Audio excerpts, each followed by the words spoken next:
আসসালামু আলাইকুম রহমতুল্লাহি বরকাতু। আশা করি সকল প্রবাসীরা ভালো আছেন।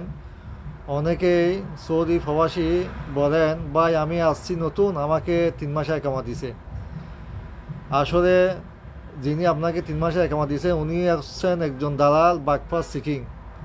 আপনি যদি ভালো লোকের কাছ থেকে বিচার নিতেন, যদি আপনার পরিচিত ঘনিষ্ঠ লোকদের কাছ থেকে বিচার নিতেন, যদি উনি ভালো লোক হতেন, ভদ্রলোক হতেন, উনি আপনাকে 3 মাসে একামা না দিয়ে 15 মাসে একামা দিতেন। কারণ সৌদি আরবের নিয়ম হলো নতুন আসলে তাকে ম্যাক্সিমাম 15 মাসের একামা দেওয়া হয়। এখন দালালে কী করছে, ও বেশি লাভ করার জন্য আপনাকে 15 মাসের একামা না দিয়ে 3 মাসের একামা দিছে।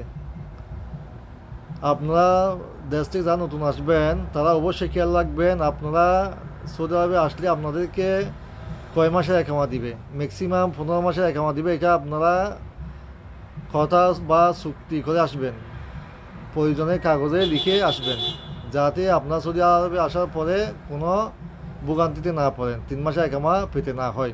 আপনি যদি কথা ফাইনাল করে আসেন তাহলে 15 মাসের একামা দিতে বাধ্য। কারণ সৌদি আরবে নতুন আসলে 15 মাসের একামা হয়, এটা সত্যি, এটাই বাস্তব। ধন্যবাদ সবাইকে। আসসালামু আলাইকুম।